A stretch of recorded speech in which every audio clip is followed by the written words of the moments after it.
इसमें आप देखिए कि ये भी विषाणु जनित बीमारी है। पीपीआर जो होता है पेस्टिस डिस्पेस्टिड्स इन्यूमिनेंट्स, इसका फुल फॉर्म है। इसमें होता क्या है, विषाणु से फैलने वाला बीमारी है। देखिएगा शुरुआती क्या होता है, शुरू में आप देखेंगे इसमें तेज बुखार आएगा 105 से लेकर 108 डिग्री फ़ारेनहाइट तक। दूसरा चीज़ क्या होगा, उसमें देखिएगा पशु को सांस लेने में तकलीफ हो जाएगी, खांसना चालू कर देगा, छींकना चालू कर देगा और धीरे धीरे आप देखेंगे मुंह खोल के सांस लेने लगता है। और आखिरी में 5 से 7 दिन बाद देखिएगा उसमें पतला दस्त होगा। यदि तीनों चीज़ आ रहा है, तेज बुखार है आपको, ठीक है, मुंह में छाले पड़ जाते हैं, मुंह में और जीभ के अंदर, और सांस लेने में तकलीफ हो रही है और दस्त हो रहा है, यदि तीनों लक्षण आपके में दिख रहा है तो 100% ये पीपीआर है। और ये इतना खतरनाक बीमारी है, इसमें मान के चलिए यदि आपके पास 100 बकरी हैं, 100 में यदि 50 बकरी भी प्रभावित होते हैं, बीमार पड़ गए, तो 50 में से 40 से 45 बकरी मर जाते हैं। इसलिए इसको महामारी बोलते हैं, बकरियों का महामारी या गोट प्लेग बोलते हैं। तो इसमें सबसे हमको सावधानी ये रखना है, और खासकर ऐसे चीज़ में यदि हम कहीं मान लो दूसरे जगह से बकरी खरीद के लेके आ रहे हैं, होता है ऐसे ही फैलता है। देखिएगा होता है क्या, हमने कहीं दूसरे प्रदेश से या दूसरे जगह से बकरी खरीद के ले आए, हमको नहीं पता कि सामने वाले जिस हमसे खरीदे हैं उन्होंने उसमें वैक्सीन लगवाया कि नहीं लगवाया। आप पूछोगे भी तो बोला हाँ मैं लगवा दिया कर, क्योंकि उसको बेचना है, वो बोल देगा सब लगा हुआ कर। वहाँ से हमने यहाँ लेके आया, होता क्या है कि हम वहाँ से जब लेके आते हैं तो एक ट्रांसपोर्ट का स्ट्रेस आता है, दूसरा स्थान परिवर्तन होता है, मौसम परिवर्तन होता है, ये सब वजह उनकी वजह से क्या होता है, कई बार हमारे बकरी बीमार पड़ते हैं। और उसमें सबसे पहले ये पीपीआर आता है। मैं दूसरी जगह नहीं, यही की बात कर रहा हूँ। हमारे यहाँ भी हम भी खुद किसानों को बांटने के लिए महाराष्ट्र से उस्मानाबादी लेके आए मौसम अचानक से बारिश का सीजन आ गया, हमारे कम से कम 60 से 70 बकरियाँ बीमार पड़ गई थी, सब में पीपीआर आ गया था। जबकि हम, अब सोचिए, हम कॉलेज में रख रहे थे, हमारे पास इतने सारे डॉक्टर हैं, सबको पास पता है कैसे रखना है क्या रखना है। उसके बाद चूँकि वो स्ट्रेस था, हमने महाराष्ट्र से वहाँ से लेके आए, उस्मानाबाद से लेके आए थे, वहाँ से यहाँ लेके आए, एक दिन एक रात लगा उसको, नया जगह, नया स्थान, नया माहौल, यहाँ का नया अलग मौसम, तो सब चीज़ में वो बीमार पड़ गया। उसने वैक्सीन लगाया नहीं था। तो यही चीज़ हमको क्या करना है, जैसे ही हम लेके आते हैं 7 से 8 दिन आप रखिए, उसको आराम करने दीजिए, उसके बाद आप उसमें वैक्सीन लगवा दीजिए। पीपीआर का ही वैक्सीन पीपीआर के नाम से आता है, हाँ पीपीआर के नाम से आएगा। आपको बहुत सारी कंपनी के, इंडियन इम्यूनोलॉजिकल का आता है, आपका हेस्टर का आता है, और एक रक्षा जो बोले ना वो इम्यूनोलॉजिकल क्या है, रक्षा पीपीआर के नाम से आता है, रक्षा एफएमडी के नाम से आता है, रक्षा रैब के नाम से रेबीज का आता है। तो इंडियन इम्यूनोलॉजिकल के बहुत सारे वैक्सीन आती है, इसको आप लगवा सकते हैं। नहीं, मांस में, इंट्रामस्कुलर है। और एक चीज़ क्या था, देखिए गवर्नमेंट का एक मेरे ख्याल से आज से 8-10 साल पहले, क्यों सर, एक मास वैक्सीनेशन प्रोग्राम चला था पीपीआर का, है ना। उसमें जितने बकरी थे जिस क्षेत्र में थे अपने छत्तीसगढ़ में, सब में क्या क्या था, पीपीआर का वैक्सीन लगा। अब हम क्या सोचे, गवर्नमेंट को लगा और हमको लगा कि यार वैक्सीन लग गया है, और कंपनी का कहना था कि 5 साल तक इसका असर रहता है, तो हमारे सभी बकरा सुरक्षित है, पीपीआर नहीं होगा। अब हुआ क्या, मैंने मान लो भी महाराष्ट्र से या दूसरी जगह से बकरी खरीद के लेके आया, बकरा खरीद के लेके आया, वहाँ तो नहीं लगा है, वो यहाँ आया, उसमें पीपीआर हुआ, इसके बीमार पड़ने से बाकी भी बीमार पड़ने लगेंगे फिर। या नए जो मेमना हुए, नए मेमने हुए, उसको हमने वैक्सीन नहीं लगाया, हम तो बैठ गए ना कि गवर्नमेंट ने लगा दिया अब सुरक्षित है कर, नए मेमने को हमने नहीं लगाया वैक्सीन, वो प्रभावित हो सकती हैं। वैसे ही आप देखिएगा बहुत ही ज़्यादा ये बीमारी फैलता, अभी भी फैला हुआ है। तो सबसे अच्छा यही है, जैसे आपको लगता है तुरंत आप अलग कीजिए, अलग करके उसका इलाज करवाइए। इसमें भी यही है, इसमें ड्रिप लगवाना पड़ता है बॉटल, क्योंकि दस्त हो रहा है, तो दस्त होने से पानी पूरा बाहर निकल जाता है, खनिज लवण भी बाहर निकल जाता है, शरीर में पानी की कमी हो जाती है, तो उस केस में हमको ड्रिप लगवाना पड़ता है। और इसमें एक एंटीबायोटिक बता रहा हूँ, एक्सेप्ट के नाम से, सेफ्टी फॉर सोडियम, थोड़ा महंगा जरूर है लेकिन बहुत ही अच्छा एंटीबायोटिक है। सेफ्टी फॉर सोडियम एक्सेप्ट के नाम से आता है। आपका दूसरा जो आता है उसमें इंटास का आता है ज़ारोफर के नाम से, ज़ारोफर टेजो कॉम्बिनेशन में देखेंगे तो, या प्लेन में बोलेंगे ज़ारोफर भी है। वो आपका 250 मिलीग्राम का भी आता है, 500 मिलीग्राम का आता है, 1.2 ग्राम का आता है। इसमें वही है, मान के चलिए अपन जो 20 से 25 किलो है उसमें ज़्यादा 2 ml से ज़्यादा नहीं लगेगा। और बहुत जल्दी निमोनिया वाले केस में, चाहे बैक्टीरिया का निमोनिया हो चाहे वायरस वाला हो, बहुत अच्छा रिजल्ट है इसको, लेकिन 5 से 7 दिन आपको लगाना पड़ेगा। साथ में पीपीआर का मई जून में करा लीजिए आप सभी। आप एक काम कीजिए, सबसे जितना वैक्सीन आपका ना, अब ऐसा नहीं है कि एक ही साथ सब वैक्सीन को लगाना है। आप मान लें अपने अप्रैल आखिरी में एक वैक्सीन लगवाया, 15 दिन बाद दूसरा वैक्सीन लगवा लीजिए, 25 दिन बाद या तीसरा वैक्सीन लगवा लीजिए। जून, हाँ, एफएमडी वाला बस है, साल में 2 बार है। एक ही हर साल लगाइए उसको, वो भर छोड़ दीजिए। कंपनी कहना था 5 साल तक, 5 साल तक नहीं होता है उसका। सर एक ग्रामीण क्षेत्र में एक बीमारी होता है सर, घुमर्री बीमारी कहते हैं। बकरियां क्या है, वो घूमती है और फिर वो गिर जाती है और वो किसी भी इलाज से बचती नहीं है। 2 चीज होता है, एक होता है घुमरी बीमारी जो बोलते हैं, एक ट्रिप्स होता है ना, वो जो होता है मक्खी के काटने से फैलता है।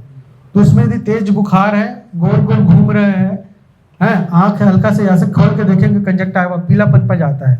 नहीं तो स्वस्थ में गुलाबी होना चाहिए, वो गुलाबी ना हो कि पीला हो गया। तो वैसे केस में क्या करना चाहिए, मसल्स इंट्रामस्कुलर मांस में,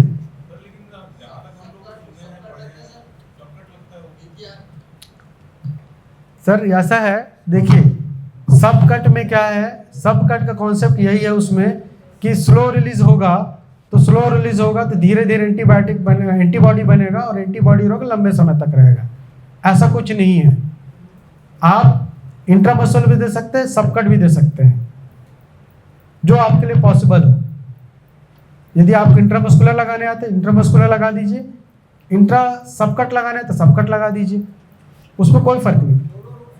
हाँ, दोनों रूट से लगा सकते, नहीं है। हाँ देखिए होता क्या वही है ना, यदि मैंने चमड़ी में लगाया तो चमड़ी से क्या होगा, वो धीरे से वहाँ के पेरिफेरल ब्लड वेसल्स में जाएगा, वहाँ से ब्लड वेसल्स में जाकर उसके शरीर के अंदर जाएगा तो एंटीबॉडी बनना चालू होगा। मैंने मसल्स में लगाया तो मसल्स से फिर धीरे से ब्लड वेसल्स में जाएगा, फिर वही होना वही है, उससे कोई फर्क नहीं पड़ता। घुमरी बीमारी में आपका ट्रिप्स वाला केस जो होता है ना, तेज बुखार आएगा, गोल गोल चक्कर घूमेगा, और तो उसमें और ये देखिएगा आँख के नीचे ऐसा करेंगे तो हल्का पीलापन आएगा, एनीमिया होता है उसमें, सफ़ेद टाइप का बन जाएगा या एनीमिया हो जाएगा। तो उसमें क्या करना चाहिए, ट्राइक्विन का इंजेक्शन आता है, ट्राइक्विन जिसमें 2 मेडिसिन रहता है, एक है क्लोरमिनामिन, आपका क्विनापारामिन सल्फेट रहता है, क्विनापारामिन क्लोराइड रहता है। तो ट्राइक्विन प्लेन जो आता है वो आपका इलाज के भी काम आएगा, साथ ही साथ अगली बार होने से बचाता भी है, प्रोफाइलेक्टिक भी उसका यूज़ है प्लेन ट्राइक्विन, या ट्राइक्विन एस लगाएंगे तो सिर्फ इलाज के लिए होता है। दूसरा एक और घूमने वाली बीमारी होता है जिसको गीड बोलते हैं। गीड ये क्या होता है, सिर में यहाँ जहाँ सिंग रहता है देखिएगा, सिंग के बीच में एक साइड में ना ब्रेन के अंदर में इतना छोटा सा सिस्ट बना देता है, ऐसे निकलेगा नहीं, अंदर में पानी जैसे भरा रहेगा थैले के अंदर, मान के चलिए छोटा सा एक अपना गुब्बारा है, उसके अंदर हम पानी भर दिए, उसके अंदर पैरासाइट जो रहता है अपना लार्वी बनाता है, वो जैसा घूमता है ना वैसा ये भी घूमता है। और उसमें एक चीज़ और करेगा, सिर जिस साइड रहेगा ना, जैसे इस साइड में है बना हुआ है, तो इस साइड को क्या करेगा, वो ऐसे उठा के रखेगा, तो एक सिर ऐसा उठा रहेगा हमेशा, देखिएगा वो गोल घूमेगा वो।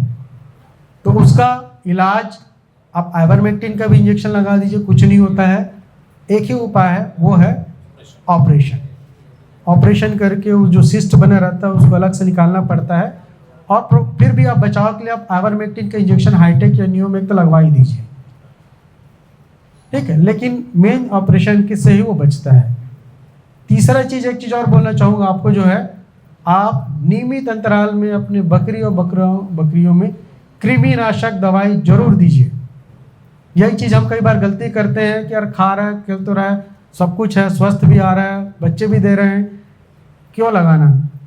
कई ऐसे बहुत सारे पैरासाइट हैं जो कि ना कि उसको पोषक तत्व को चूसते हैं, कुछ ऐसे हैं जो उसको ब्लड भी चूसते हैं। हुकवर्म, हिमोंकस, आप देखिएगा वो ऐसा पैरासाइट है कि एक दिन में एक पैरासाइट 0.5 ml ब्लड सक करता है। आप सोचिए यदि मान लो हजारों भी हैं, 1000 की तरह ब्लड सक करेंगे एक दिन में, तो उस जानवर की क्या हालत होगी? देखिए 3 दिन के अंदर में देखिएगा जो स्वस्थ पशु है, बकरा है, बकरी है, खड़ा रहा है, खा रहा है, वो 3 दिन में अचानक से बैठ जाएगा, चलना फिरना सब बंद हो जाएगा। आँख के नीचे आप जो पुतली के नीचे देखोगे पूरा सफ़ेदापन आ जाएगा, सीवियर एनीमिया हो जाएगा। ये हुकवर्म में होता है, हिमोंकस में। तो हमको क्या करना चाहिए? हर 3-3 महीने के अंतराल में डिवर्मिंग करते रहना चाहिए। अब डिवर्मिंग के लिए क्या करना है? अब सबसे अच्छा ब्रॉड स्पेक्ट्रम जो आता है, नील जॉन जानते हैं आप लोग, ठीक है, या फेंटास यदि गाभिन है आपका, तो गाभिन बकरी को कभी भी नील जॉन मत पिलाइए। उसमें सबसे सस्ता और कहा जाए सेफ एंटीबायोटिक डिवर्मर है, वो है फेंटास, फेनबेंडाजोल। फेंटास के नाम से आता है, 150 मिलीग्राम का आता है, और बड़े हैं तो उसके लिए 1.2 ग्राम का आता है। इसको आप खिला देंगे तो जितने भी राउंड वर्म है वो मर जाएंगे, उससे निकल जाता है। या गाभिन नहीं है तो आजकल देखिएगा आइवरमेक्टिन और फेंटास दोनों का कॉम्बिनेशन आने लगा है बोलस में, वो आप खिला दीजिए तो राउंड वर्म भी मर जाएगा, जितने भी वो हो जाएगा। हाँ, और दूसरा चीज़, एक चीज़ है ये हम आपको अपने दिमाग से निकाल देना है कि कोई भी क्या होता है कि हम अपने घर का जूठन जो बचता है उसको हम बकरियों को दे देते हैं। ये कभी ध्यान नहीं देते, उसमें मक्खी भी पड़ा है, मच्छर भी है, कुछ और कीड़ा है, सब खा लेते, सब पी लेते हैं। ये बहुत सारी बीमारी का जड़ होता है। हम अब जो भी जूठन है धोवन दे, कोई फर्क, अच्छी बात है, लेकिन ध्यान रखिए उसमें मक्खी है तो मक्खी को निकाल के दीजिए। क्योंकि आप जैसे भाई साहब ने बोला ना, घुमरी बीमारी वो मक्खी के काटने से ही फैलता है, पैरासाइट से होता है वो, प्रोटोजोआ से, लेकिन उसका कारक कौन है? यही है, मक्खी है। तो हमको इस चीज़ को सावधानी रखना है कि साफ सुथरा पानी दें, अपने जो आवास का जो व्यवस्था है उसको साफ सुथरा रखें, नियमित अंतराल पे कृमिनाशक दवाई दें और सही समय में टीकाकरण कराएं। इस चीज़ को आप फॉलो करोगे तो आपका बकरी या बकरा बीमार कभी नहीं पड़ेगा। क्या हो जाता है? वही तो बताया आपको, पीलिया भी शुरू में एनीमिया होगा, सफ़ेद पड़ जाएगा, उसके बाद भी धीरे धीरे देखोगे तो फिर ना वो पीलापन पड़ जाता है। वो आपको हुकवर्म होता है हिमोंकस के केस में, एकदम वाइट सफ़ेद हो जाए, जैसे चौक देखे ना वैसे। ये नहीं तो हमारा देखिएगा, आप अपने कभी देखिएगा, ये गुलाबी रंग का होता है। ये पहचान होता है स्वस्थ इंसान हो चाहे जानवर हो। आप आँख के नीचे का पुतली देखेंगे, ये वाला भाग कंजक्टाइवा जिसको बोलते हैं, वो गुलाबी रंग का होना चाहिए। यदि वो सफ़ेद हो रहा है या पीलापन आ रहा है तो मान के चलिए इसमें अनीमिया हो रहा है। शुरू में सफ़ेद आएगा, सफ़ेद होने के बाद फिर क्या होता है, वो आरबीसी ब्लड का लाइसिस होते जाता है, तो उसमें से जो बाइल पिगमेंट बनता है बिलिरुबिन, वही धीरे धीरे पीला कलर आ लाता है अपनी स्किन पे, जिसको हम पीलिया बोलते हैं। ये आपका दूसरे केस में होगा, लीवर का इन्फेक्शन आता है तब आता है, हेपेटाइटिस में। तो वो दोनों केस में देखिएगा कि हमको सिर्फ यही करना है कि नियमित अंतराल पे कृमिनाशक दवाई, सही समय में वैक्सीनेशन, टीकाकरण और अपने आवास व्यवस्था को साफ रखना।